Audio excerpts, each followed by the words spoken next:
예, 주님 우리의 찬양을 주의 병에 담으소서. 찬송가 595장으로 하나님께 찬송 올려드리겠습니다.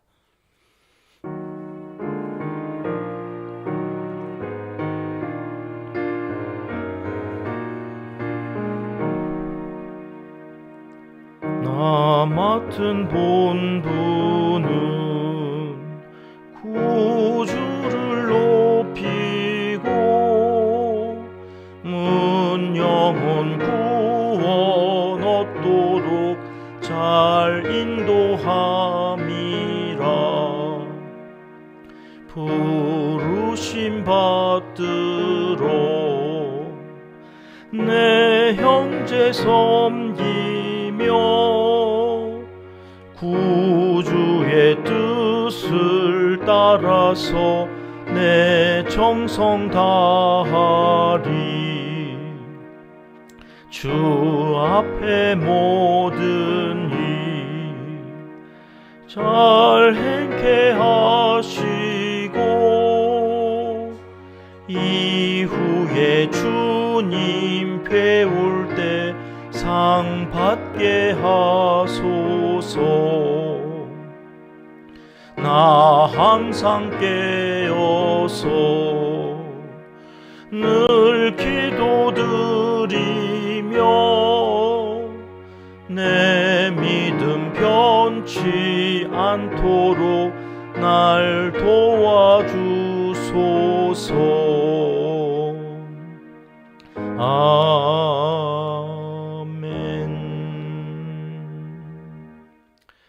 주님 우리의 기도를 주의 병에 담으소서. 기도문으로 함께 기도하시겠습니다.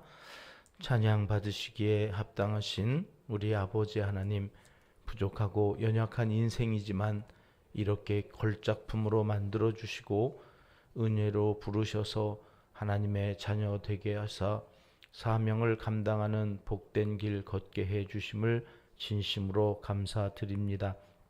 부르심 받들어 예배하는 자리를 최우선으로 지키고 구주의 뜻을 따라서 하나님을 사랑하고 이웃을 섬기는 아름다운 마음으로 살아가게 하시니 또한 감사를 드립니다. 항상 깨어 기도드리며 이 믿음 변치 않고 살아가도록 늘 도와주시옵소서.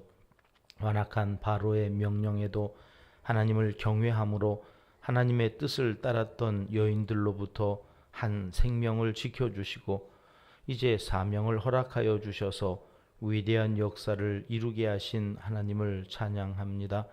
하나님의 나라를 세워감에 있어서 이다지도 한 사람을 귀히 여기시고 그를 돕는 많은 사람들을 예비해 주신 것처럼 오늘도 우리를 하나님의 나라 위해 사용하실 때에 그와 같이 많은 믿음의 사람들을 준비하여 주시고 함께 하시는 줄 믿고 감사를 드립니다.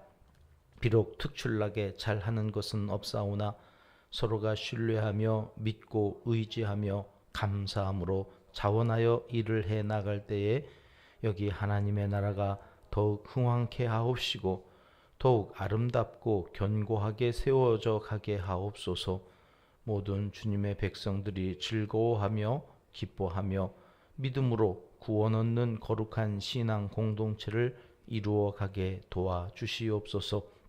내일 드려질 주일 예배를 위하여 기도하게 하시니 감사합니다. 은평에서 드리는 예배뿐만 아니라 전 세계 온 성도가 드리는 예배에 성령 충만한 은혜가 가득하게 하옵소서. 어린이들로부터 어른에 이르기까지 신령과 진정으로 드리는 예배로 하나님이 기뻐하시고 온 백성이 만족해 하는 예배가 되도록 은총을 베풀어 주시옵소서. 각 성도들마다 가슴이 뜨거워지게 하시고 악한 생각은 불로 태우사 선한 생각들의 걸음이 되게 하여 주시옵소서. 자존감과 정체성이 에덴에서 살 때의 그 처음 것으로 회복되는 예배의 시간이 되게 하여 주시옵소서. 이 날을 위하여 오늘 하루는 다른 날보다 조금 더 구별되게 살게 하여 주옵소서. 세상 낙을 쫓아 살기보다는 성경을 읽고 기도하며 가족과 이웃과 좀 더 사랑을 나누며 선한 영향력을 끼칠 수 있도록 기회를 주시고 육신의 쉼을 통해 최상의 컨디션으로 주일 성전에 올라 예배 드릴 수 있도록 도와주시옵소서. 이 기쁨을 빼앗기지 않게 하시고 관계를 맺으며 서로 소통하는 즐거움이 교회 안에서 천국을 경험하는 복된 일이 되게 하여 주시옵소서. 기도 기둥에 붙여놓고 이름을 부르며 기도하는 우리의 자녀 손들을 기억하여 주시고 부모님들을 긍휼히 여겨 주시옵소서. 우리의 간절함을 기억하여 주시옵소서. 어디에 있든지 눈동자처럼 지켜주시고 험한 세상 안전하게 하루하루 맡겨주신 사명 감당 잘하며 살아가도록 주 날개 아래에서 보호하여 주시옵소서. 악한 것들이 뭐럭 하나 건드리지 못하도록 전능하신 팔로 붙잡아 주시옵소서. 선교사님들과 우리가 돕는 많은 사역자들 위에도 함께하여 주시고 구원의 기쁜 소식이 선교 현장뿐만 아니라 농촌과 개척교회를 중심으로 이 땅에서도 계속해서 이어지도록 복 내려 주시옵소서. 나라와 민족과 북한 동포들을 위하여 기도하는 우리의 간절한 소원도 들어주시고 전쟁의 소문도 그치게 하여 주시옵소서. 하나님을 사랑하는 자 곧 그의 뜻대로 부르심을 입은 자들에게는 모든 것이 합력하여 선을 이루어 주실 줄 믿습니다. 하나님이여 우리에게 은혜를 베풀어 주시옵소서. 예수님의 이름으로 기도합니다. 아멘. 이 새벽 주시는 하나님 말씀은 출애굽기 3장 말씀입니다. 오늘은 10절부터 12절까지의 말씀 함께 읽겠습니다. 이제 내가 너를 바로에게 보내어 너에게 내 백성 이스라엘 자손을 애굽에서 인도하여 내게 하리라. 모세가 하나님께 이르되 내가 누구이기에 바로에게 가며 이스라엘 자손을 애굽에서 인도하여 내리이까? 하나님이 이르시되 내가 반드시 너와 함께 있으리라. 내가 그 백성을 애굽에서 인도하여 낸 후에 너희가 이 산에서 하나님을 섬기리니 이것이 내가 너를 보낸 증거니라. 아멘. 유대인들은 어머니의 이 품에서 철저한 교육을 아주 아기였을 때부터 이제 철저하게 막 세뇌당하듯이 그렇게 교육을 받고 자랍니다. 이 선민 사상이라고 하는 것은 어찌 보면 그 유대인 어머니들의 가슴에서 자녀들 뼛속까지 뿌리 깊이 이렇게 새겨지는 정신 승리와 같은 것입니다. 그래서 유대인들은 아버지가 이방인이어도 어머니가 유대 정통 핏줄이면 그 자녀도 유대인이라 인정을 해 주었습니다. 그러나 반대로 아버지가 유대 혈통이어도 어머니가 이방인이면 그 자녀는 정통 유대인으로 인정해 주지 않았습니다. 이는 유대 혈통이 단순히 핏줄로가 아니라 정신으로 이어진다는 사실을 분명히 알았기 때문일 것입니다. 이 어머니의 젖을 먹고 이제 모세가 자라지 않습니까?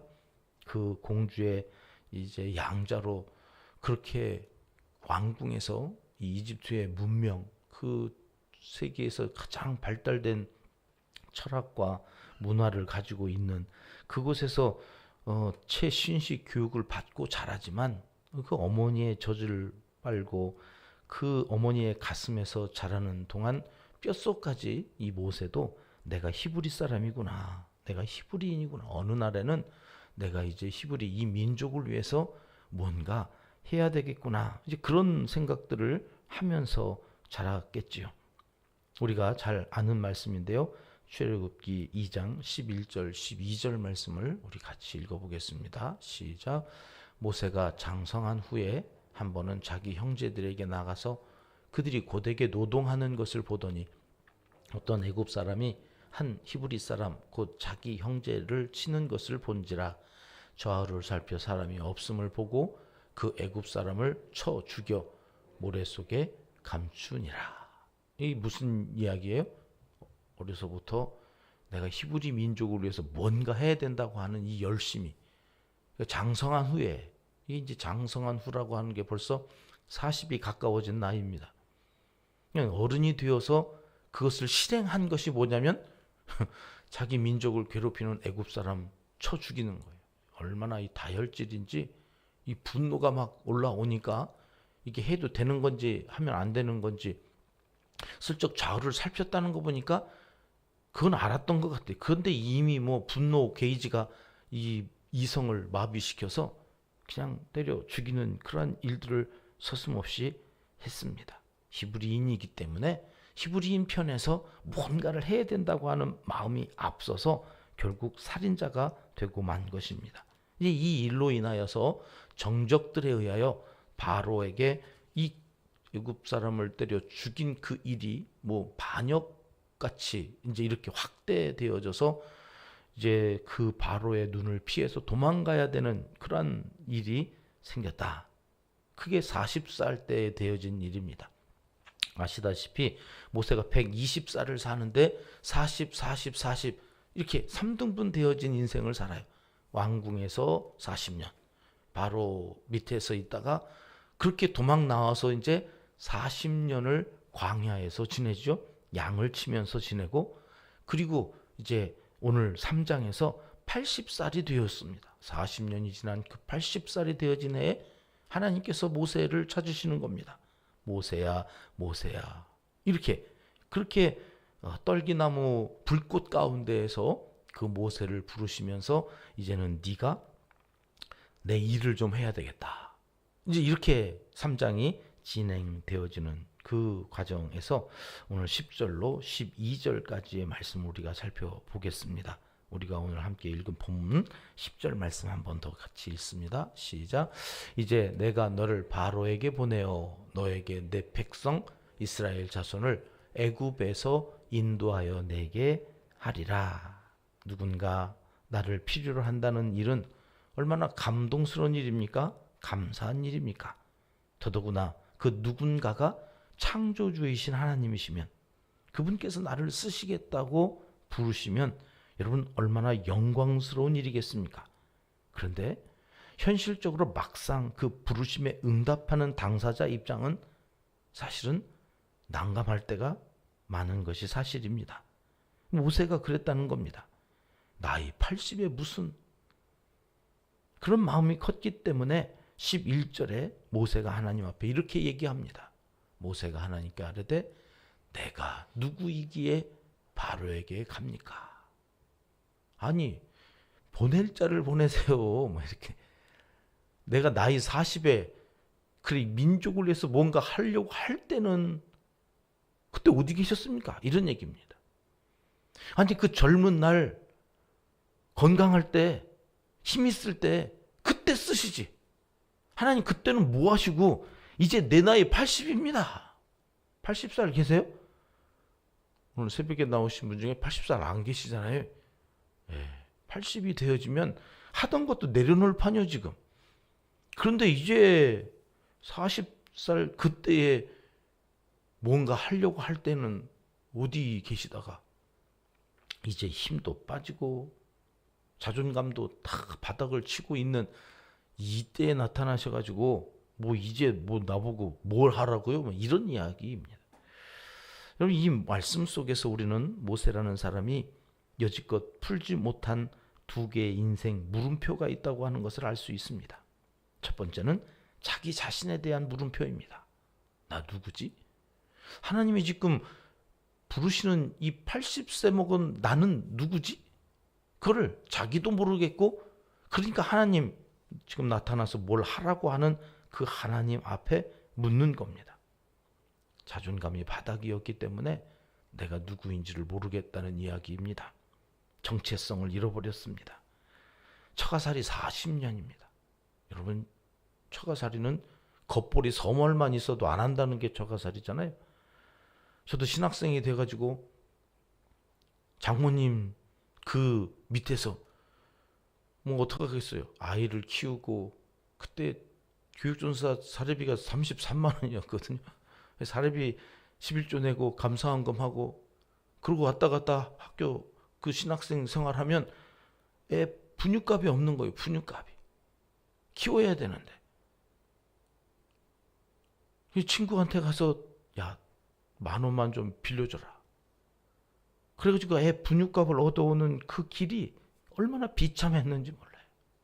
할 수 없이 장모님한테 의지하고 그렇게 하고 살아가는데,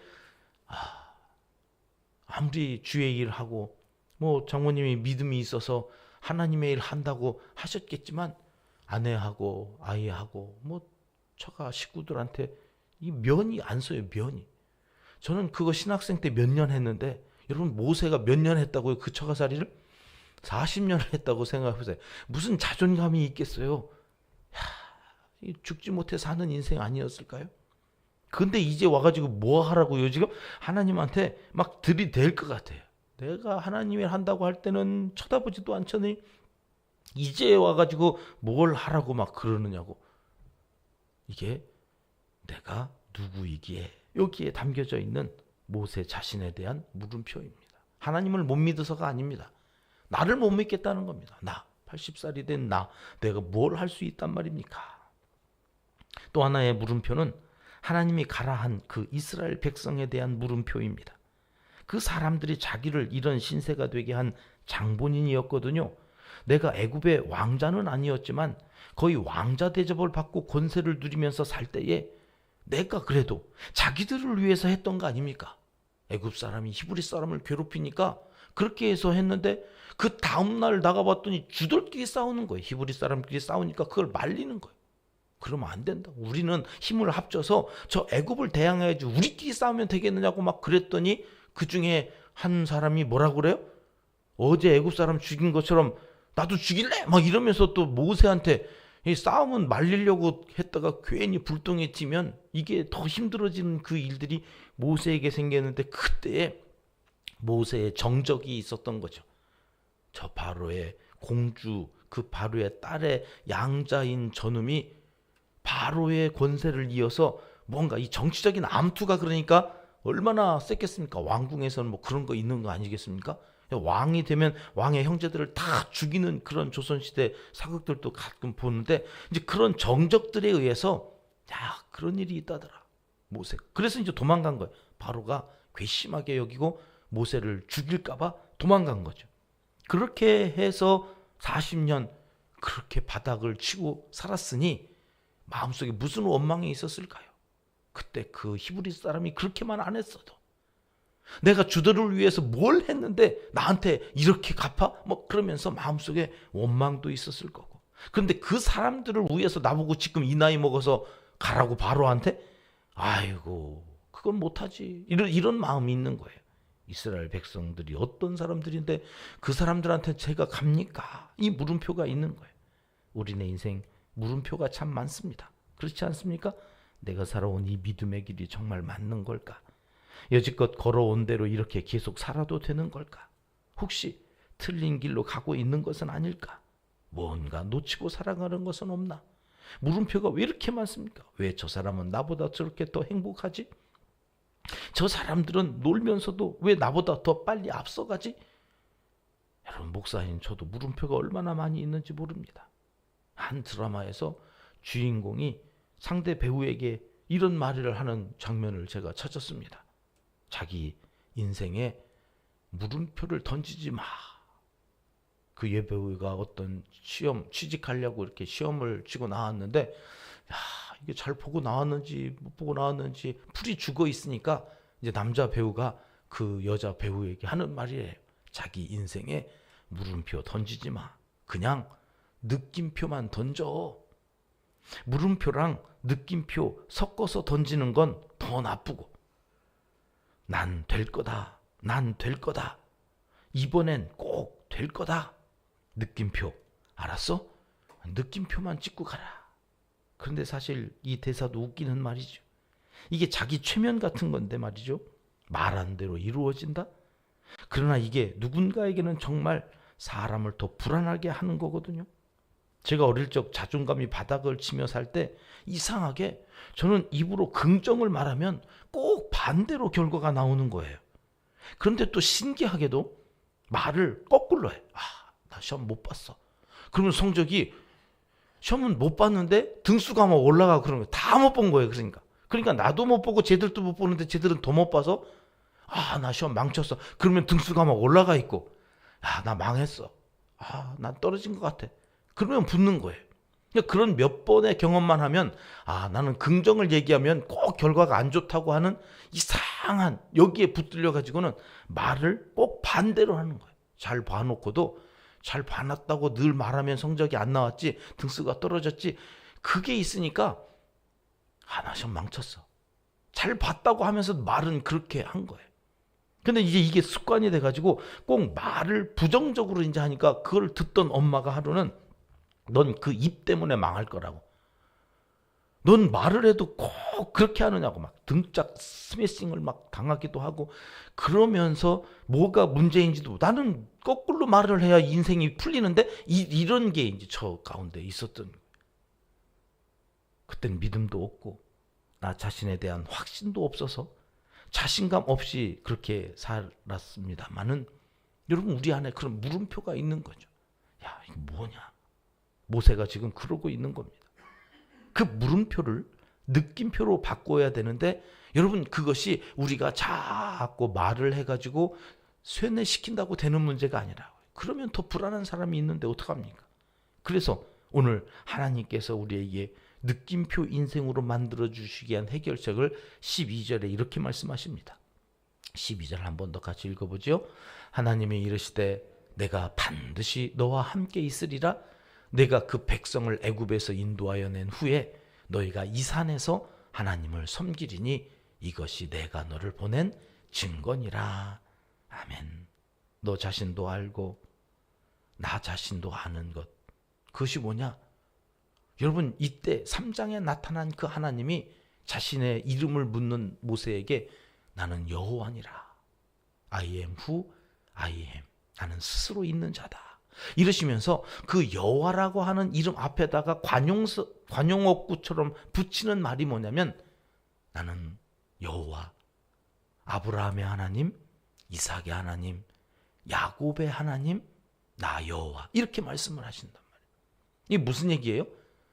아브라함의 하나님, 이삭의 하나님, 야곱의 하나님. 어디서 많이 듣던 이름들입니다. 바로 며칠 전까지 창세기에서 줄기차게 우리가 들어왔던 아브라함과 이삭과 야곱은 무슨 얘기냐면 창세기의 하나님. 이 창세기 하나님은 다 잊어먹어도 하나님은 잊지 말고 가자고 한 게 있습니다. 뭐였습니까? 하나님은 뭐 하지 않는 분이라고요? 실수하지 않으시는 분. 여러분 이거 갖고 가셔야 됩니다. 출애굽기, 레위기, 민수기, 모세 오경 끝날 때까지 줄기차게 하나님께서 말씀하시는 게 난 실수하지 않아. 넌 실수하고 살인자가 되고 실수하고 여기 와가지고 이 모양으로 살고 있지만 나는 실수하지 않아. 이런 얘기예요. 나 실수하지 않는 하나님이거든. 그런데 내가 너와 함께 할 거다. 그러니까 너도 이제는 실수하지 않을 거다. 바로 앞에 가서 너 망신 주지 않을 거야. 너 실수하게 내두지 않을 거야. 내가 너와 함께 해서. 여러분 이 물음표가 느낌표로 바뀌는 그 중심에 누가 있어야 되느냐? 나와 함께 하시는, 실수하지 않으시는 하나님. 그게 누구라고요? 아브라함과 이삭과 야곱의 하나님, 나 여호와. 그분이 내 인생의 느낌표가 되어지는. 그러니까 나는 믿을 수가 없어요. 내가 나 자신을 알잖아요. 그러나 나는 못 믿지만 누구는 믿어요? 나와 함께 하시는 하나님은 믿어요. 그 하나님과 함께 가는. 그러면 내 인생이 물음표, 얼마나 많은 물음표, 아니 아무리 큰 물음표라도 여러분 그 물음표가 뭘로 바뀐다고요? 느낌표로 바뀌어진다. 모세에게 얼마나 확신을 주고 싶었던지 반드시 이렇게 얘기하세요. 반드시 함께 할 것이다. 그리고 그 증거로 여기가 어디냐면 호렙산이거든요.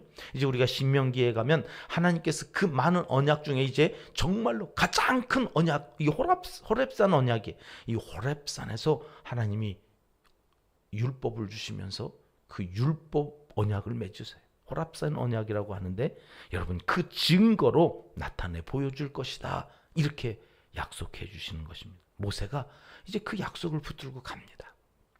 오늘 또 한 주간 살아오시느라고 수고 많으셨습니다. 사순절 16번째 맞이하는 그 십자가가 점점 더 우리 가슴 속에서 뜨거워지고 더 짙어지고 그 십자가로 인하여 얻은 그 구원의 그 느낌표의 역사를 이번 한 주간도 여러분들 잘 살아오셨는데 여기 딱 주시는 말씀입니다. 반드시 너와 함께해서 실수하지 않은 하나님께서 너희의 인생을 느낌표로 만들어 주실 거다. 모세에게 들려주신 그 말씀이 이 새벽 우리에게 해주시는 약속인 줄 붙드시고 또 한 주간을 내다보시며 주의를 잘 준비하시는 하나님의 귀한 믿음의 사람들이 되시길 하나님은 이 시간 간절히 원하시고 계십니다. 기도하겠습니다. 하나님 아버지, 여지껏 많은 물음표를 느낌표로 바꾸어 주셔서 감사합니다. 그러나 아직도 여전히 남은 물음표가 많아서 오늘도 하나님 앞에 머리를 숙이며 기도합니다. 여기 은평에서 기도할 때 인생의 많은 물음표가 느낌표로 바뀌게 하시고 이 땅 여기 은평에 보내신 사명을 온전히 이루며 살아가는 하나님의 사람들이 다 되게 하여 주시옵소서. 예수님의 이름으로 기도드리옵나이다. 아멘. 주님 가르쳐 준 기도입니다. 하늘에 계신 우리 아버지, 아버지의 이름을 거룩하게 하시며 아버지의 나라가 오게 하시며 아버지의 뜻이 하늘에서와 같이 땅에서도 이루어지게 하소서. 오늘 우리에게 일용할 양식을 주시고 우리가 우리에게 잘못한 사람을 용서하여 준 것 같이 우리 죄를 용서하여 주시고 우리를 시험에 빠지지 않게 하시고 악에서 구하소서. 나라와 권능과 영광이 영원히 아버지의 것입니다. 아멘. 자유롭게 기도하시겠습니다.